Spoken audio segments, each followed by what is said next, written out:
The feedback I got on my ultimate deck guide for Pikachu was really good, so I wanted to do another ultimate deck guide, this time all about Mewtwo. We're going to go over what I think is the best Mewtwo deck, talk about some different deck building options that people have made over the course of Pokemon Pocket's very short history, talk about why Mewtwo is good, and how to beat Mewtwo. Then we'll play some matches with what I think is the best Mewtwo deck, talk about our decisions we make along the way, and hopefully by the end of it, you'll have a better idea of everything you need to know about Mewtwo. Let's first talk about what makes Mewtwo so good. Mewtwo is a big basic EX Pokemon, which means you often have a big tempo advantage by leading with that card compared to other basic Pokemon that people are going to be running in their decks. Even if you just look at the health stat of 150, starting off the game with 150 compared to, say, something like a Voltorb with just 60 health, there's a big difference there. He has a 2-cost and a 4-cost attack, so we're not just waiting around for Side Drive to come online, we can actively deal damage and use Mewtwo proactively as soon as he has 2 energy. The 150 damage Side Drive is such a good threshold. 150 damage is one-shotting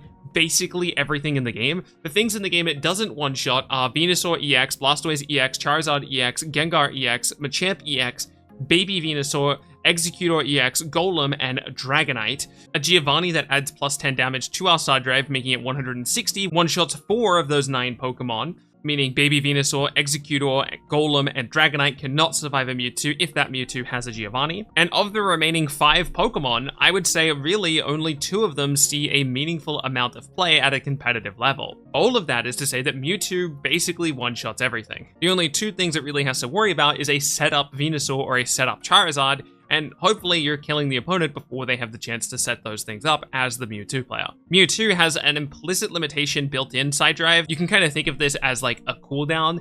Discarding 2 energy from Mewtwo would typically make it impossible for us to resolve Side Drive's effect 2 turns in a row, but our partner Pokemon Gardevoir corrects for that. Using her ability, we're able to attach 2 energy per turn on Mewtwo, meaning we can Side Drive over and over and over again. You won't need to do this every game, but once you have it set up, it's really rewarding. Before we dive into what deck builds look like for Mewtwo, let's first talk about how to beat Mewtwo. Mewtwo decks can often live or die by their Gardevoir. Sometimes they'll be in situations where they simply can't win unless they're getting that 2 energy per turn, and as a result, Sabrina is a pretty decent universal answer to Mewtwo's setup. If they don't have the second Mewtwo in play or another chump that they can just throw in as fodder, you can press Sabrina and then take out their Gardevoir or their Curlier or their Ralts, whatever it is at the time. And using similar logic, Red Card can be a really good universal response to Mewtwo as well, but I would say that I would avoid thinking of Red Card as like a counter to Mewtwo unless you're like a really good player. If you're new, inexperienced, or learning the game in any way, I would say that you should probably avoid using Red Card in a lot of circumstances because you can often miss an interaction or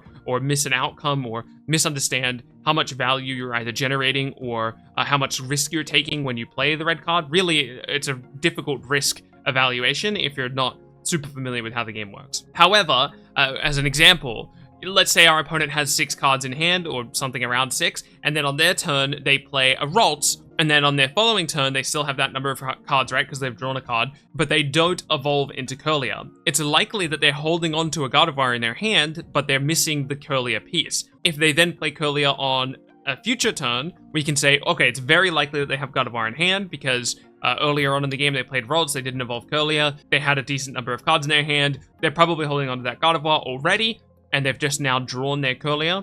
We can Red Card them, and we're decreasing the chances of them having Gardevoir in hand. It doesn't mean they're not going to redraw their Gardevoir, it's just because we're assuming they have Gardevoir in hand, at least now we're forcing them to have to redraw it, as opposed to just being able to play it naturally from their hand. As for deck-specific counters, decks containing Arbok can be a huge pain in the neck for Mewtwo to deal with. Ekans swinging for 40 damage on turn 1 thanks to the type advantage against Mewtwo is a pretty big deal, and then Arbok locking him in place with 70 damage a turn, starting at just 2 energy, is a huge deal because Mewtwo can't respond to it until it gets to 4 energy. Or even if you have like a Sabrina in addition to your Arbok, you could Sabrina out their Curlier or their Ralts or whatever, hit them with the corner ability on Arbok, locking that Pokemon in place, completely disrupting what the Mewtwo player wants to do. It won't always mean that you're going to beat the Mewtwo player, but it's a lot for them to overcome. Status condition effects like sleep paralysis and poison can all be pretty effective against Mewtwo because it's going to disrupt what they're trying to do. A lot of decks can simply evolve through a status condition or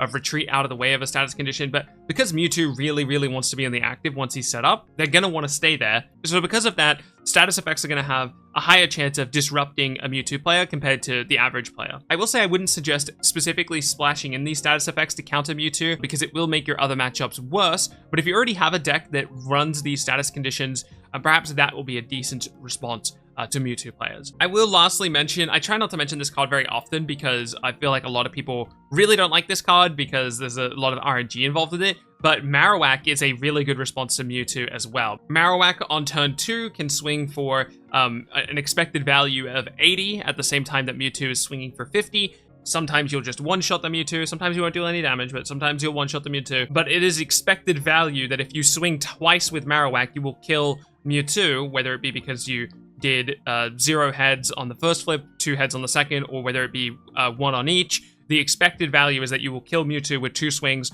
of Marowak. That's going to be faster than Mewtwo can kill Marowak. In addition to that, Pikachu EX is a good deck against Mewtwo just because it's pretty fast and it starts swinging. Similar logic to what we just talked about with Marowak, 2 swings from the Pikachu kills a Mewtwo. Before we go into the exact deck list that I'm going to be using, I want to talk about some tech options that people use in Mewtwo lists and talk about why I'm not using them and why you might want to use them. I haven't seen this as much lately, but in the early stages of Pokemon Pocket, a lot of people would run Jinx as a 2-cost psychic attacker that you could just use until you have your Mewtwo set up. I don't like this because it's an additional basic Pokemon in the deck, and I really like limiting the number of basic Pokemon we're using with Mewtwo because like I mentioned in the list of things that are good about Mewtwo, leading the game with Mewtwo, starting Mewtwo in play, is a huge tempo advantage over a lot of decks, and the more basic Pokemon we add to our deck, the less likely we are to start the game with our Mewtwo EX.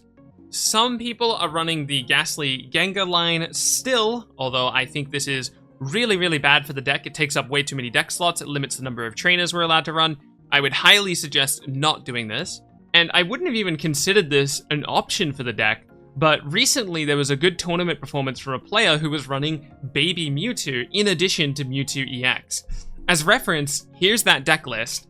I think it's a pretty interesting build. Now, I haven't gotten the chance to talk to this player, so I don't know what their decision was for the Baby Mewtwo. But my guess is that if a Ralts or a Curlier or a Gardevoir dies to something like a Sabrina or a Giovanni or something, and basically you just lose your Gardevoir, you can quote-unquote fix your prize point math by playing with a Baby Mewtwo, which is still a big threat against the Pikachu, right? The Pikachu can't one-shot the Baby Mewtwo, and the Baby Mewtwo can one-shot the Pikachu. But also, if the Baby Mewtwo dies, it's just 1 prize point, where typically if you lose your Ralts, Curlier, or Gardevoir, they only have to kill a Mewtwo to win the game, because Mewtwo is 2 prize points. So now they have to kill 3 things. Because we run this Baby Mewtwo, we can give them that as like fodder and still use it as a decent aggressive tool against the aggressive Pikachu EX gameplay style. I don't think that this is worth the tech. I think the Pikachu EX deck is still going to be favored against Mewtwo, but it's an interesting piece of tech and I wanted to mention it in this video.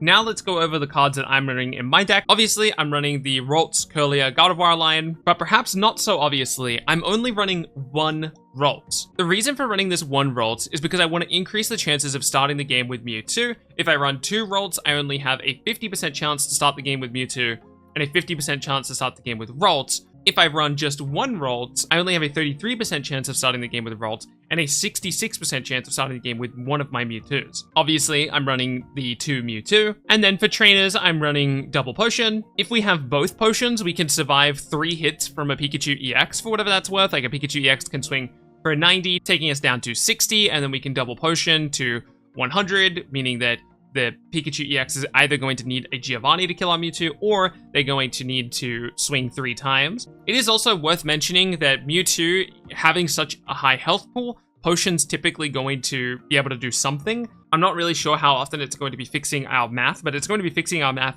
more regularly on high health targets than it's going to be on medium or low health targets. And thankfully Mewtwo has high health, so there's that. Double X-Speed. X-Speed's just an incredible card in this deck. It helps us get Ralts out of the active if we don't want her there.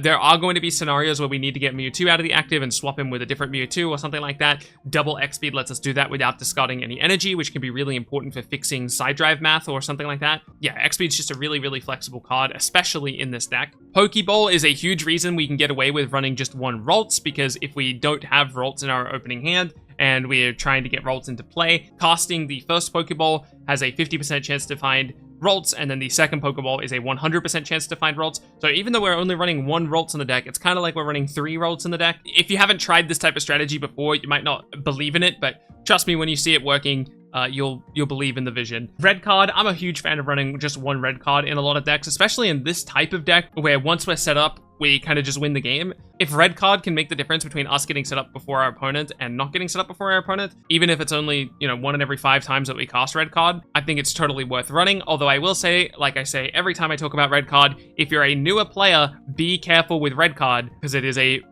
high skill check card. Professor's Oak, obviously we're running 2 of this, as you should be in every Pokemon Pocket deck. We're running double Giovanni. Giovanni's a very good card in general, but it's also specifically quite good with Mewtwo EX, because Mewtwo EX Psychic Sphere is only dealing 50 damage, and a lot of basic Pokemon have exactly 60 health.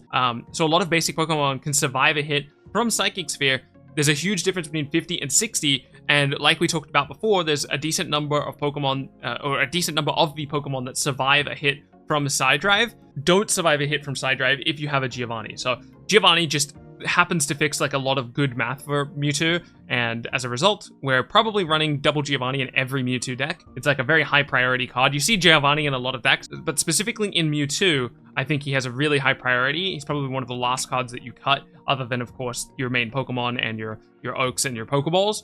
Of your trainers that are flexible, Giovanni is probably the least flexible. We want to keep him in the deck. Sabrina also belongs in that list. Sabrina is just a really strong card in general, but also performs well specifically in this deck because we have a Pokemon that's one-shotting basically every Pokemon in the game. If our opponent has like a high priority card on their bench that we want to fish out, we can fish it out and then hit them with the Star Drive, one-shot them. But also it's good at slowing down the opponent, which can be a huge deal in the early stages of the game as we get set up, because of course, once our deck is set up, it's really hard for opponents to do anything about it. So if Sabrina can even stall the opponent for just a single turn or force them to have an X speed or something like that, it can be a huge difference maker. So that is the deck list that I run with Mewtwo. I think it's the best Mewtwo deck list. With all of that said, I think it's finally time to jump into some games with Mewtwo EX. All right, we're going first. There is an argument this deck wants to go first, and there's an argument that this deck wants to go second, depending on whether or not it has Ralts. We don't have Ralts, so we don't mind going... so we're a little bit upset about going first, to be honest. We would much rather go... If we don't have Ralts, we'd much rather go second. But maybe we just find Ralts, right? We have a Professor's Research here. Could find us a Pokeball. We're up against a Sandshrew deck, so it's probably going to be a little aggressive, which is not good news for us, especially because they have the first attachment. Thankfully, Sandshrew himself only does 10 damage on first turn. He Oaks. Has a Hitmonlee. You don't see that every day. Hits for 10. There's Arcolia. No Ralts to be found. We can attach for turn here. I kind of like this Sabrina here to slow down the opponent, because if the opponent has Sandslash, we don't want them to hit for 70. Like, if they evolve Sandslash right now, they won't be able to attack because, well, they would need Sandslash and they would need the X-Speed. Okay, so they Pokeball. What did they find? Okay, they have the Sandslash, but no X-Speed, right? No, he has the X-Speed. That's actually really quite bad.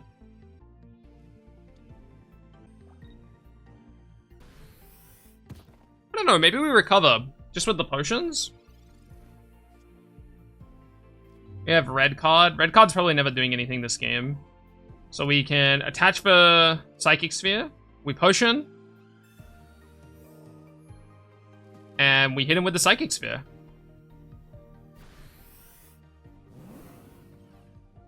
Now, if opponent has a potion, it's very unfortunate for us. Ooh, Marowak is scary. Because now even if we get second Mewtwo, that's still a problem for us. Come on, no potion. Oh, he goes for the retreat. Okay. That's surprising. Okay, Pokeball into Ralts every time. Actually, I don't even know if we want Ralts now. Okay, Mewtwo.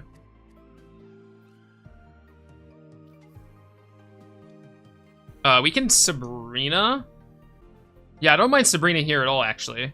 Because whether or not he pushes... It just doesn't matter what he pushes. If he pushes Sandslash, we take the kill. If he pushes Hitmonlee... See, now the big question is, do I invest on Mewtwo number 2 or Mewtwo number 1? So if I swing here, he would need an X speed to attack with Marowak. I think I'm meant to invest on Mewtwo number 2.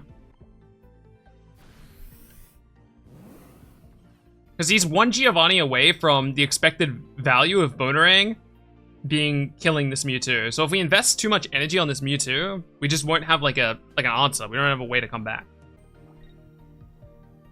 He attaches for Stretch Kick, which is surprising. Actually, he might just be attaching for the retreat. Cubone, okay. Oh no, he does go for the Stretch Kick. Wow.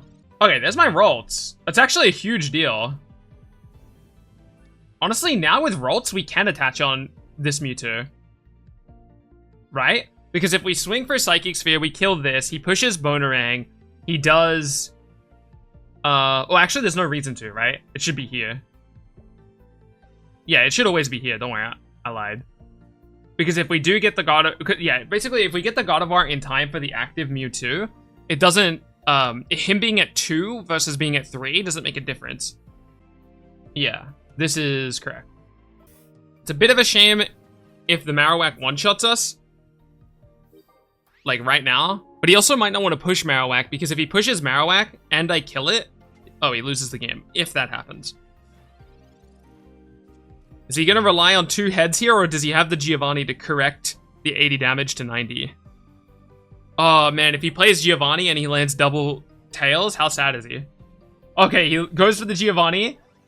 He just needs his expected value here. He just needs 1 heads to kill Mewtwo. Please, no. Marowak, put the bone down! Nice! 0! Oh, feels good. Honestly, that's fantastic news. We can evolve Curlia. We'll take the single attachment here because it doesn't matter anymore. Because Mewtwo, once we have Gardevoir in play, there's no difference between Mewtwo being at 3 versus being at 2. Obviously, we got lucky here because the opponent didn't get their expected value. They didn't hit their heads. But even if they did hit their heads, right now they would need to hit 2 heads to kill Mewtwo. Okay, this is interesting. We'll give him the Mewtwo. Like, hey, you can kill the Mewtwo. If you can land the double heads, you can have it, you know? Goes for the Growl. Or attach on time for Cubone. So my guess is he has the second Marowak ready to go. Which is not good news for us, but it is what it is. Okay, there's the first heads. And he gets the second heads. Okay, so he got revenge for his below expected value. But unfortunately for opponent, I just win the game. Because we push Mewtwo, we don't even have to show the Gardevoir. So we don't have to demoralize him. We just hit him with the side drive, and we take our 2 victory points for the win. GG. See, look, sometimes you don't even need the Gardevoir. Victory. Alright, we're going second. One game we're going first, and one game we're going second. And in both games, we got our unideal start, right? If we're going second, we want to lead with Mewtwo. If we're going first, we want to lead with Rolts. Well, not lead with Rolts, we just want Rolts in play. Kangaskhan in a Charizard deck. That's certainly interesting. What is going on? Charizard, Vulpix, Kangaskhan. Our opponent might have cooked a little too hard. Let's go ahead and Pokeball to try and find a Mewtwo.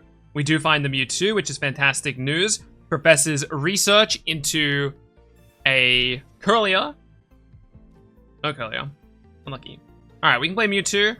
Technically, Rolts is under threat right now. Our opponent could double head, so I do want to X-Speed out of Rolts out of the active. It'd be very unfortunate if they just attached and then hit their double heads to kill Rolts, right? We don't want that to happen, so let's get Mewtwo into the active. Although 60 damage on Mewtwo is similarly threatening. It's not as threatening as just like losing our Rolts, but it's pretty bad. He Oaks to draw 2. He has the Mewtwo card back, but not the Mewtwo playmat. What's up with that? He Oaks into Pokeball. Into Moltres. Okay, so he does have the Moltres. Moltres and Ninetales. Our opponent's deck has a lot going on. Okay. Okay. 30 damage. Pretty good. Pretty good, pretty good. Alright, we found Gardevoir, no Curlier. We can attach for turn on Psychic Sphere.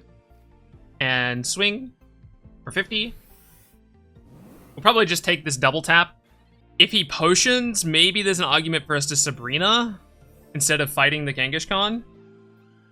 So our damage starts to become a little weird. Oh, man.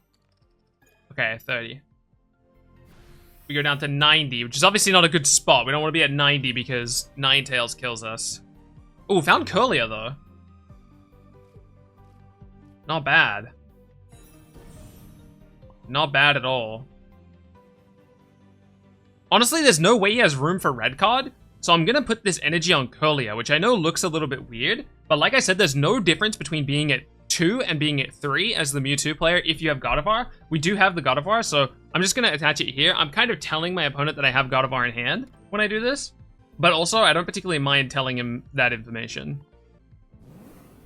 Because like I said, I don't think he has red card in his deck. There's too much weird stuff in his deck, right? He needs the whole Charizard line, he needs the Ninetales line, he needs the Kangaskhan, and he has the Moltres. Like, he just has so few deck slots left, it's very unlikely that he has a red card. He can't get this Kangaskhan out of the active, unless he has 2 X-Speed, which obviously he didn't. He's going to go for the double coin flip here. How much damage is he doing to me? Just 30. I'm gonna Sabrina here, and just see what opponent does. I think he'll just push Charmander, which is a bit disappointing. But I still think this is my best play. If he pushes... Yeah, I thought he would just push Charmander. But that's okay, because we can kill Charmander.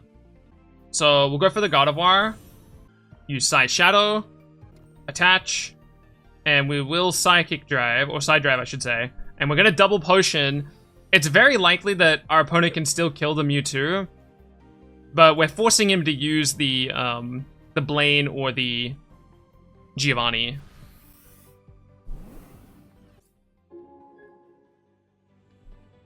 Oh, I should have red carded here as well. I think I should have red carded. Oh, our opponent let us draw 2. Nice. Or I guess draw 1. But... Oh, we found Mewtwo number 2. That's actually really good news. Oh wow, he didn't have it. Oh my god, he didn't have it. That's actually huge news for us. Honestly, I think I misplayed this game a little bit, but it's fine. Mewtwo number 2. Attach for turn here. Psy Shadow. So that we can Side Drive again. And now what does opponent do? They can push Kangaskhan, but Kangaskhan's not enough. If they push Kangaskhan just to kill Mewtwo, then my other Mewtwo is going to kill Kangaskhan. And they go for the concede. Alright, I think we did a bit of misplaying there in that last game. I think there's probably some more optimal lines there, but you can definitely get the idea of just how powerful Mewtwo is when he's set up, what to do while you're trying to get set up. I think I got a little bit rewarded for my misplay there. I think it was quote-unquote correct for me to red card in the scenario where I said I should have red carded, but my opponent didn't have the Blaine or the Giovanni, even though they, in theory, should. I assume they're running 2 Blaine, 2 Giovanni there, so the odds of them having it in hand were pretty high. Or at the very least, they're running, you know, some combination of those cards. There is at least 1 Giovanni or 1 Blaine in that deck. So I think the odds of them having it in hand there were pretty high. So in theory, I quote-unquote should red card there. But in that particular case, our opponent didn't have it. So even though I think that was a mistake, we were rewarded for not red carding because they didn't have it in hand. And if we red carded, we were just increasing the chances of them having it in hand. But obviously there's no way of me knowing that before the fact. That's kind of the fun thing about red card, you know? You're supposed to go off of the expected value, and sometimes that's gonna hurt you, and sometimes it's gonna reward you. But yeah, there you go. That's the ultimate deck guide for Mewtwo EX. Let me know if you have any feedback or any specific requests on what deck you want me to cover next. Thank you so much for watching. Keep being awesome, and I'll catch you in the next one.